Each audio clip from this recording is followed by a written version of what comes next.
Is the number 0.64 repeating rational or irrational, and explain?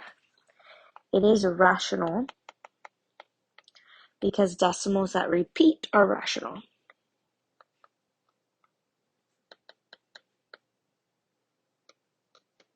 It's repeating. It can be written as a fraction.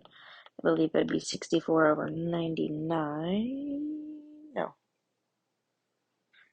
Yeah, so 64 over 99. So it's rational because it repeats, and another definition that you might use or see for rational is that it can be written as a fraction with whole numbers on the top and bottom in the numerator and denominator.